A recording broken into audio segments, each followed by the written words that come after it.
Hi there, Stu Harrison, Peterborough Chamber of Commerce, and welcome to the Think Tank. I particularly want to welcome today Johnathan Bennett, who is with Laridae. And Johnathan, probably better I ask you to explain Laridae than for me to try it. So tell us about your company and welcome. Sure. Thanks for having me, Stu. So Laridae is a management consulting company. We're a proud B Corporation. We're based in Peterborough. We work locally, regionally, and right across the province and country. We focus primarily on nonprofit and public sector organizations. And we're a strategy firm. We do a lot of strategic planning, operational planning, communications planning, a lot of governance and training. We do management training and leadership training. Good for you. You've built a real solid reputation over the last few years and a well-respected local company. When we're recording this, we're essentially mid-pandemic. Phase 2 has just been announced.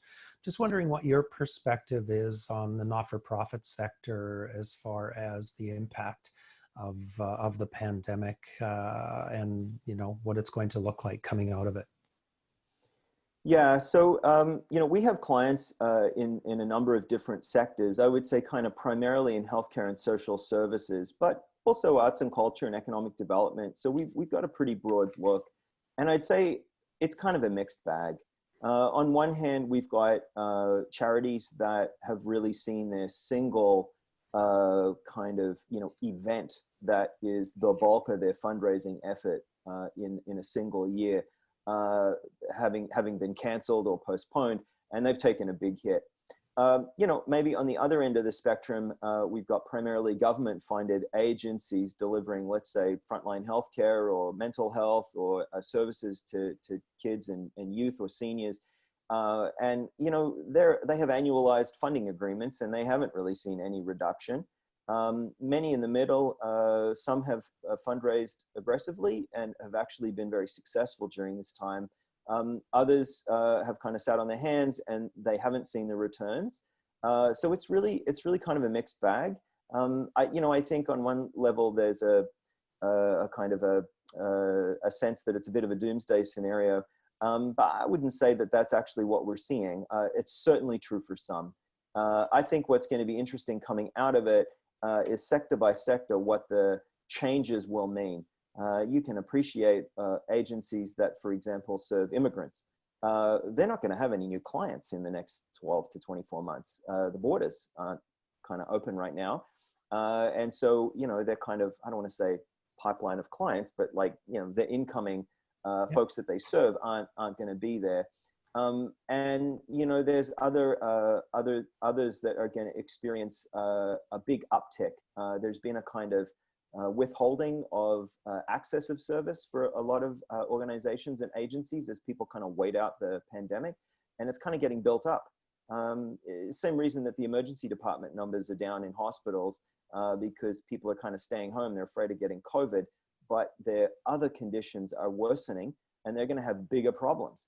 There's lots of folks in healthcare that are thinking that actually there's kind of a bit of an onslaught to come. So, Stu, it's really a bit of a mixed bag. Yeah, well, I appreciate your perspective on that. And I'm sure that it triggered your own thinking when you started to design 7 exercises to kickstart your thinking when it comes to the not-for-profit sector.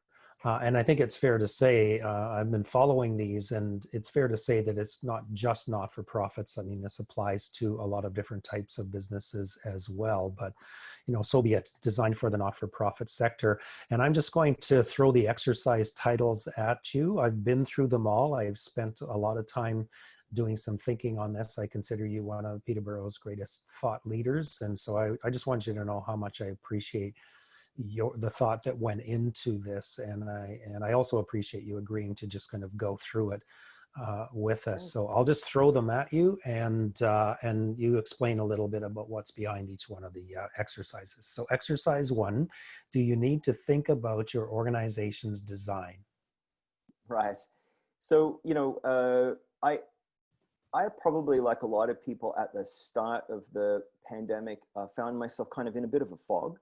And I thought to myself, I need to be able to think. And as I kind of pushed through that, I thought maybe there's some support I can give our clients and just other businesses and other folks in general to start, just to sort of kind of kickstart your thinking. So that was the sort of the genesis behind these. So the first kind of topic was, thinking about your organization design. So the premise was like, imagine if everyone in your organization kind of went in collectively and won the lotto, and they all like left the next day, and all you have is work, but you don't have any people to do it. So, I just sort of invited you to think about, draw an organizational chart for the organization that you would rebuild from scratch. So ask yourself things like, how could there be as few levels as possible between the CEO or executive director and the front line?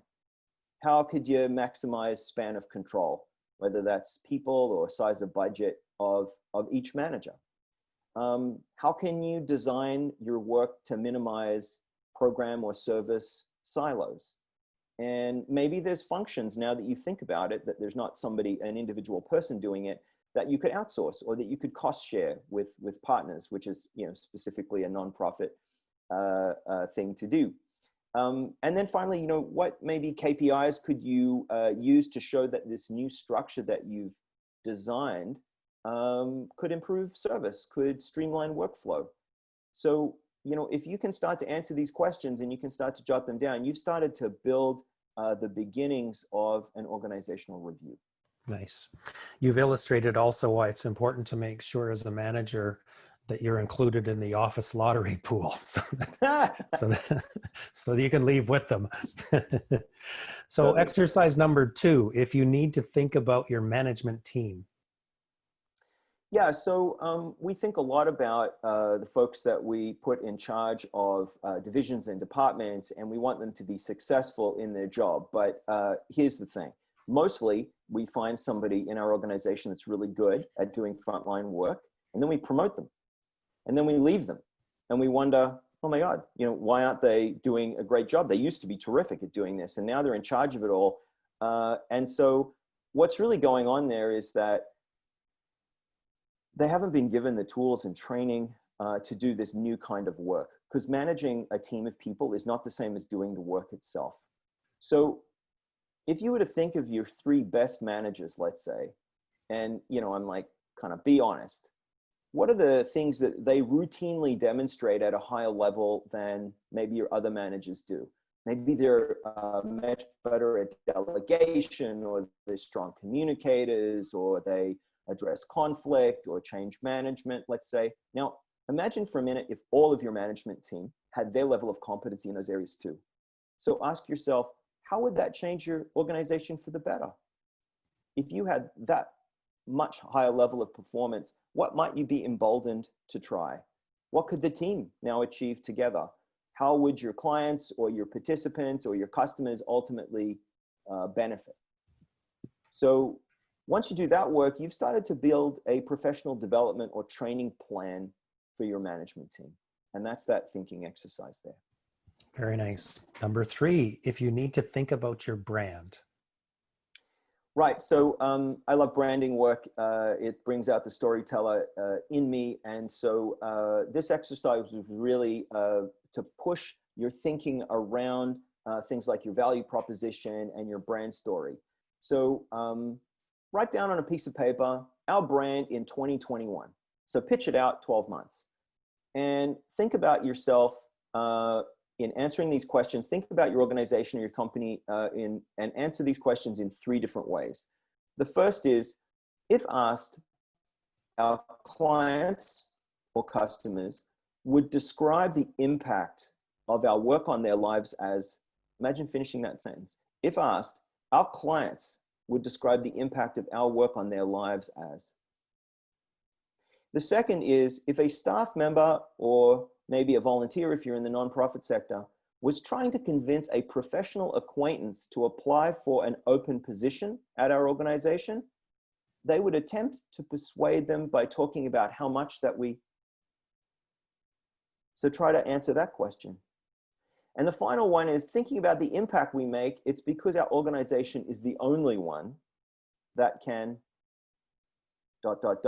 And so if you finish those 3 sentences, you're starting, and you finish them 3 different ways, you're starting to build what is really a rebranding project. You're doing the thinking that is kind of upstream, and you're starting to ask yourself, what businesses are we in? What's our value proposition? What are our differentiators?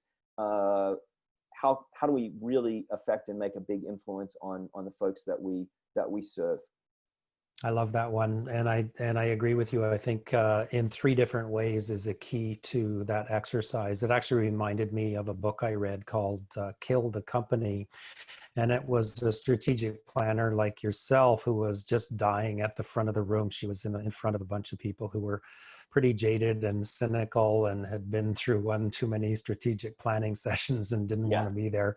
And so she came back after break and said, imagine that you've started a competitive company to the company that you currently work for, and I want you to kill the company. And that's it just lit up the room and got people re-engaged again, but also made for a pretty good book. So I love that. I love that way of thinking. It's a great one. It's a bit of a classic turn that strat planners use all the time, but it totally functions within branding as well, especially when you're trying to articulate a value proposition or a point of differentiation. Organizations just struggle so much with it. So hopefully those questions start to kind of get the juices flowing. Nice. Exercise number 4, if you need to think about your board. Right, so this one is for sure pretty focused on the nonprofit sector, but here's a small advert for private sector folks out there. Emerging best practice for privately held small companies is to have an advisory board. We have one at Laridae, and if you're interested in thinking or learning more about advisory boards and how they hold non-ownership and non-fiduciary roles, but how they can really help shape growth for your company, feel free to reach out because I'd be happy to have a chat on the side with you. But that said, this is more about the nonprofit sector for sure. So this one comes because I can't tell you how often I've asked this question and I get embarrassed silence in the room. But I basically ask, take out your incorporation, articles of incorporation and your bylaws. Print them out, really important, you got a hard copy. And if you can't find them, you need a lawyer. So take out a pen, take your documents, your articles of incorporation and your bylaws, and read them slowly, underline, circle, highlight. Get really interested in these foundational documents. Show them the attention that they really deserve. And ask yourself the following questions as you're annotating. Do they properly describe your organization as it operates today? Is there anything in there that's kind of inconsistent with your board policies or your board and governance practices, or maybe your operational policies and practices? And do you know that if are they compliant with the governing acts in your jurisdiction? So if you're in Ontario, the Corporations Act in Ontario governs nonprofit organizations. And so is there anything in there that's no longer essentially legal? You've just started a governance review. There may be some things that you can do right away, and maybe there's some things that you want to put on your work plan, your board's work plan, and chip away at over the coming year or two. But they're super important documents, and they deserve to be dusted off and read at least annually. I'm sure you've heard the horror stories as well, particularly from the not-for-profit sector. I've certainly heard them from the Chamber of Commerce world.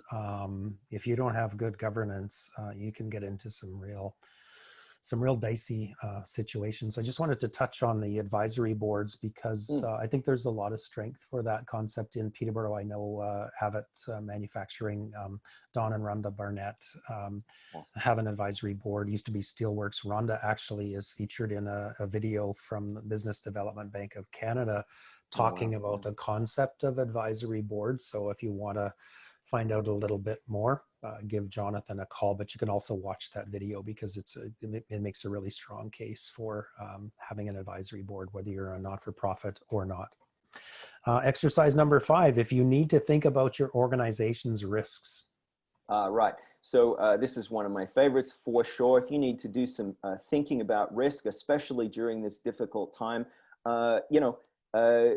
you'll see this. We'll link through to the article itself, but there's basically, you know, 4 quadrants, and it's impact versus likelihood. And the important piece here is that think about what worries you most about your organization. What keeps you up at night? Is it finances? Is it maybe your IT security or dependability? Maybe it's your staffing, your ability to hire people. Maybe it's your quality of service. Maybe you feel like you're exposed to lawsuits. Maybe it's your physical plant. Whatever they are, plot them on the likelihood versus impact grid and ask yourself, okay, now I know what they are, and I know which are the most important ones, high likelihood, high impact. Do I have a contingency or mitigation plan for each of these items? That's a great place to begin, and you've just started the very basics of a risk management plan. Yeah, I agree. It's a great one. Number 6, if you need to think about your organization's future. Right. So at the moment, everybody is busy, you know, kind of drinking from the fire hose and dealing with COVID. And it feels like we're all way too busy to plan. For those of you that have got some management background and you're thinking about, you know, which quadrant are we in right now? Everybody's in the urgent quadrant, but the important quadrant is where we like and should be living our lives. And so how do we make sure that we give space for strategic planning, especially during times of disruption like we're in right now? So begin by making a promise to yourself, something really concrete. When is our next strategic plan going to be? When's the process going to be completed? When can we action it and approve it? And when can we start to implement it? Make the answer to that an exact date. So don't say, you know, fall. Say September the 23rd. Next, jot down 3 reasons why your organization should be doing planning right now.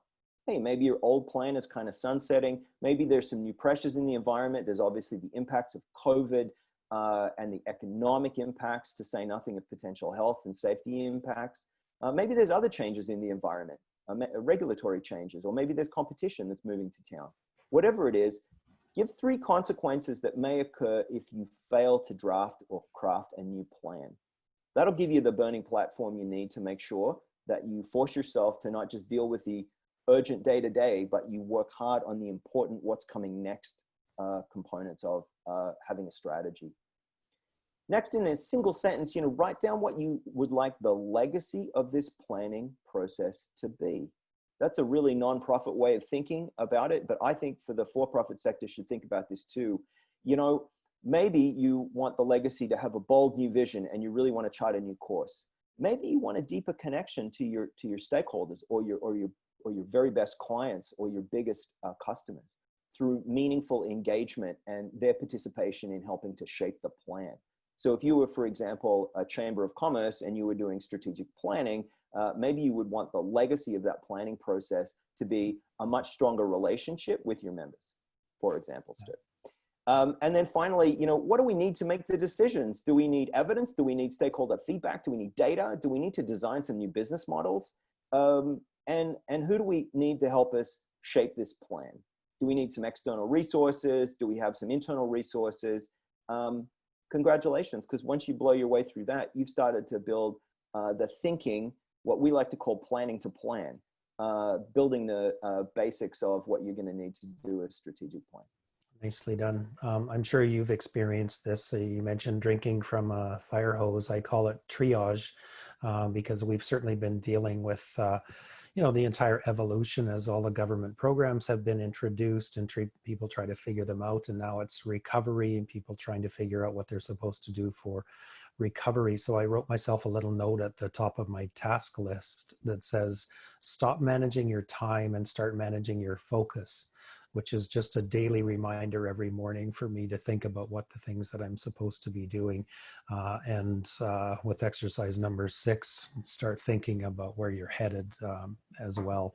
So to wrap it up, exercise number 7, if you need to think about your own future. Right, and I think that we all need to be thinking about our own future all of the time, not just to be selfish, because we need to be thinking about our own career and what the next stage or step is down the road and preparing for that, especially because sometimes it can take, years to kind of put into place. It's also important because if we care about the organization that we're with, they need us to be thinking about them and the impact on the organization. There's nothing worse than an abrupt transition. And so whatever you can do to ensure that there's good succession planning in your organization is essential.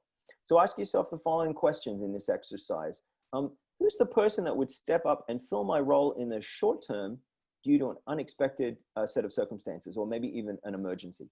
So, maybe you win the lottery, maybe you have an accident or something, or you get sick and you can't do your job anymore. Who is going to step up and do that job? The follow-up to that is the hard one.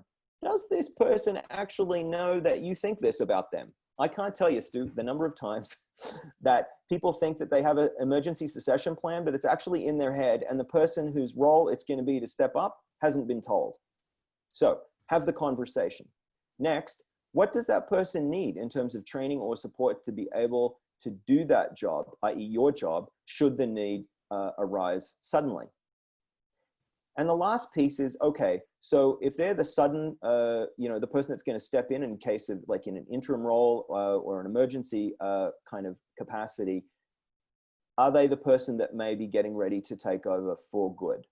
And if so, what do they need to build their skills, experience, expertise over the next months and years in order that they might be a good applicant for your job when the time comes? So having that really solid succession plan, making sure that if you have an owner or a board of directors in the nonprofit sector, that they are aware of what's in the succession plan, they participate in the design and development of it. But this exercise is just a way to kind of grease the wheels and get the thinking going. All of them are, and I really appreciate, again, the time that you took to put them together, to put them out there on social media, which is where I found them, but also to archive them on your website. So tell us where people can find this. For sure. So we'll try and provide a direct link somehow through this, I guess, Stu, but also they're available on laridaemc.com, LARIDAEMC.com. That's our website. And feel free to reach out if there's anything that I've been able to connect with you directly here and you want to talk some more about it, especially if you're in the nonprofit sector, because that's kind of where we focus. But if you're local and you're in the for-profit sector, I'm happy to have a chat too anytime. We will definitely provide a link. We always say, see the link above, but sometimes it's below. So sometimes we get it wrong. But anyway, bottom line is we will definitely provide a link. Thanks again, Johnathan. So great to see you, and I appreciate you taking the time. My pleasure. Thanks, Stu.